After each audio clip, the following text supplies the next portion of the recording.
FAPESP, Fundação de Amparo à Pesquisa do Estado de São Paulo, apresenta.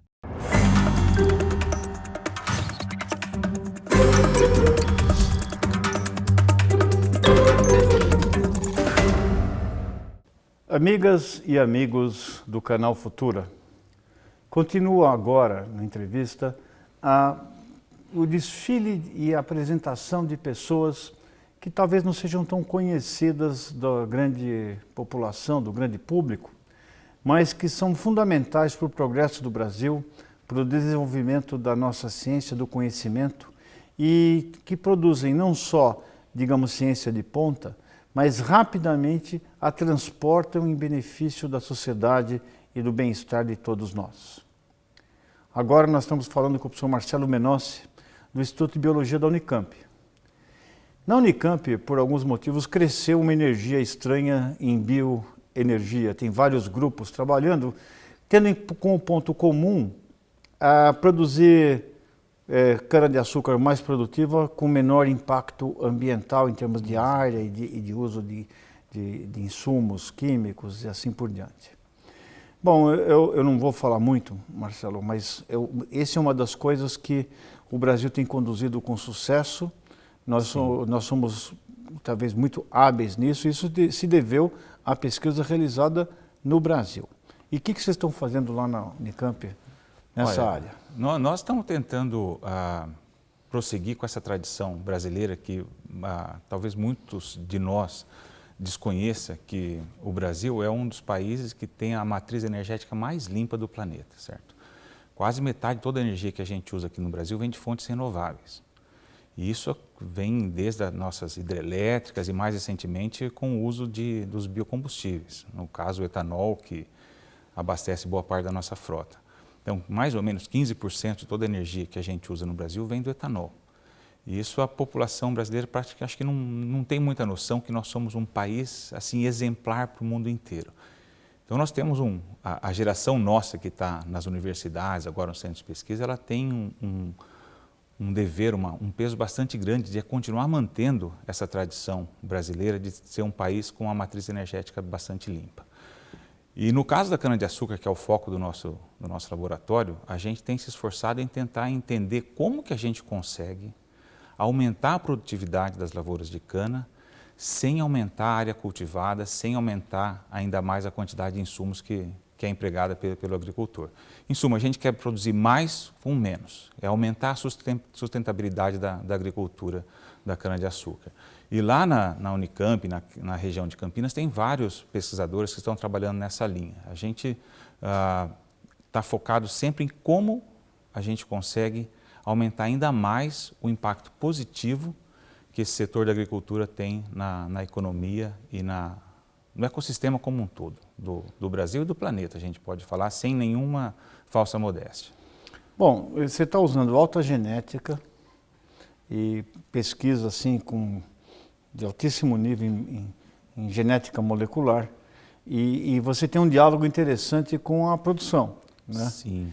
E inclusive eu soube aqui na nossa pequena conversa anterior, enquanto a gente ficava lindo desse jeito assim, né, que tem um processo de embelezamento acadêmico, né, que não funcionou muito para mim, mas em geral esse é o objetivo geral, né, de que você trabalha incuba empresas dentro do teu núcleo de pesquisa, você estimula, tem uma certa conversa sobre empreendedorismo com os alunos logo no início. Me conta isso, como é que você vai do GEM para a gente?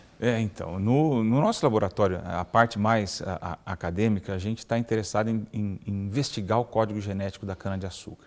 Porque a gente sabe que tem algumas variedades de cana que quando aparece um período que tem seca, elas continuam produzindo razoavelmente bem. Outras variedades já cai bastante a produção.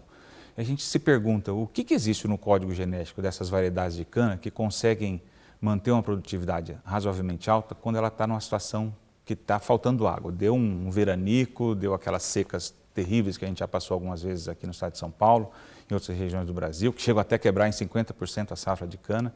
Então a gente investiga o código genético. E uma vez que a gente encontra esse código genético que parece estar associado com uma característica boa de maior tolerância à seca, então nós usamos toda uma metodologia de engenharia genética para manipular mudar um pouco o código genético da cana para fazer com que ela fique mais tolerante à seca. E quando acontece um episódio desse de seca, a cana continua mantendo a produtividade dela. E a gente começou a se interessar por isso em um determinado momento das coisas, como elas evoluíram no laboratório, nós começamos a interagir mais com as empresas, com o setor produtivo. O Centro de Tecnologia Canavieira, vários outros centros de pesquisa que existem aqui no Brasil nessa área. E nós verificamos que, puxa, seca é um negócio recorrente. A gente está numa fase de tentar antever as mudanças climáticas que vão acontecer, que vai ter mais extremos de seca, de inundação, etc. Mas hoje a gente tem episódios de seca que quebram a safra. Então nós fazemos essas manipulações genéticas. E ao interagir com as empresas, nós vimos que existe um campo assim imenso para que os nossos alunos de graduação em ciências biológicas lá na Unicamp, para que eles possam atuar não como empregados dessas empresas, que também é um negócio muito interessante, sem dúvida nenhuma, mas a gente percebe que existe um campo para que eles criem novas empresas. Então a gente começou de uma forma assim quase lúdica, porque é algo que me interessa muitíssimo, como esse processo de criação de novas empresas. Nós começamos a criar disciplinas lá na graduação, tentando ensinar para os alunos como que se criam empresas. E a resposta dos alunos foi fantástica. A gente tem, no ano passado, a última edição da disciplina que a gente teve, um dos alunos, um dos grupos, montou uma empresa de biotecnologia que está vendendo enzimas de altíssimo valor agregado, para você imaginar uma gotinha mesmo, uma gota literal do que eles produzem, é comercializado por R$3.000 e em 2 semanas eles fizeram 200 amostras daquelas só para a disciplina e agora criaram uma empresa, já fundiram com uma outra empresa aqui de São Paulo, então o negócio vai de vento em popa. Então a gente percebe que os nossos alunos, eles chegam na universidade, mas eles parece que nunca passou pela cabeça deles que além de ser professor, pesquisador, ele poderia ser um grandíssimo pesquisador, dono de uma empresa.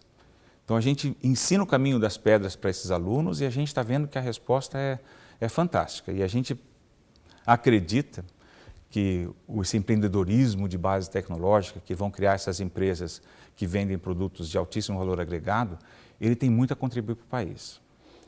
Porque o sistema antigamente, você vai ser empresário, você vai fazer economia, administração, se preparar para entender de modelos econômicos, né? Mas não necessariamente esse é o caminho, né? Você pode, hoje quem tem uma empresa, principalmente no mundo de hoje, é quem tem a boa ideia e quem tem os recursos para poder testar a viabilidade dessa ideia, recursos que vêm geralmente da ciência, né? Então, isso mostra que você pode, digamos, se algum jovem, e a Futura é muito boa nisso, né? Os telespectadores devem estar olhando assim para a gente e falando, o que esse velhinho aqui esquisito está falando, né? Porque eles estão muito jovens, são gente que está querendo entrar na universidade, ele pode dizer, não, eu posso ser empresário dominando certas técnicas que vão das áreas de exatas, na biologia. Aliás, essas fronteiras estão cada vez mais se tornando necessárias que você transponha, né? Você tem um passaporte que te permita visitar várias áreas do conhecimento. Exatamente, exatamente. Isso é importantíssimo.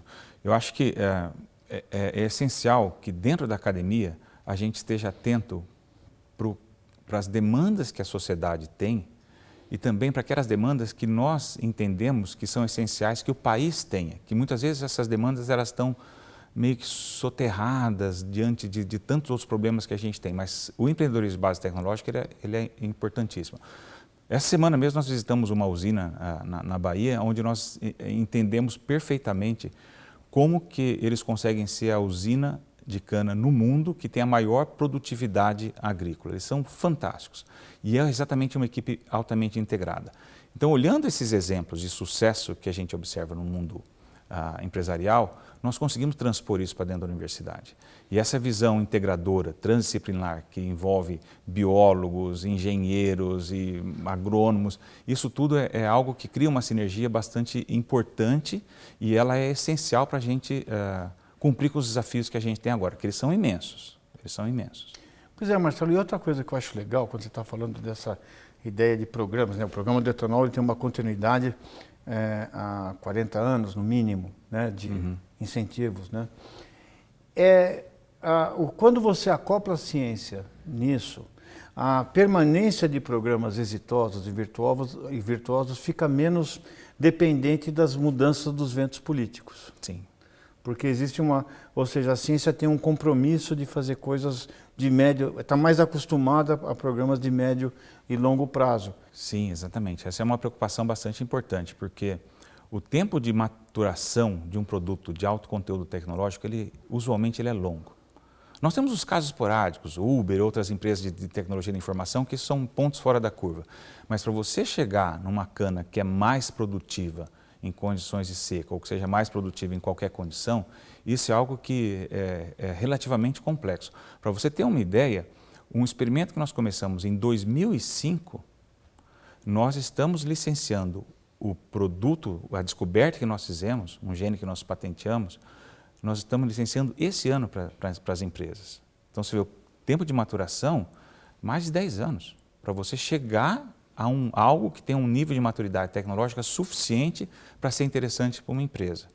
Então, é algo que, se a cada 4 anos mudassem os ventos, nós estaríamos num problema bastante grande, certo? Então, eu acho que é importante que a classe política entenda que o imediatismo, em algumas áreas, ele é extremamente prejudicial. Na área de ciência, ele é fatal. Tem histórias, tem problemas fascinantes, tem soluções criativas e principalmente, e não era estranho, o Marcelo tem aquele brilho no olho quando ele fala do desafio de fazer pesquisa de ponta que ao mesmo tempo beneficie e crie o país e crie empregos e dê um retorno mais imediato para o Estado que nos paga. Enfim, eu acho que isso é raro, mas a gente pensa que não existe no Brasil. Mas a ciência é um dos lugares onde você vai poder se imunizar contra, digamos, o negativismo, digamos, o mau humor vigente, e você pode encontrar exemplos que dignificam e honram o nosso país. Bom, você pode ver de novo essa entrevista e de todas as outras, porque tem muita gente interessante que passou por esse espaço. Eu fiquei mais rico de fazer essas entrevistas. Você também seguramente vai ficar ao vê-las. E pode vê-las quantas vezes quiser no Futura Play e mostrar para as pessoas que você gosta e para quem você quer dizer que o Brasil tem jeito. Obrigado pela atenção e um abraço.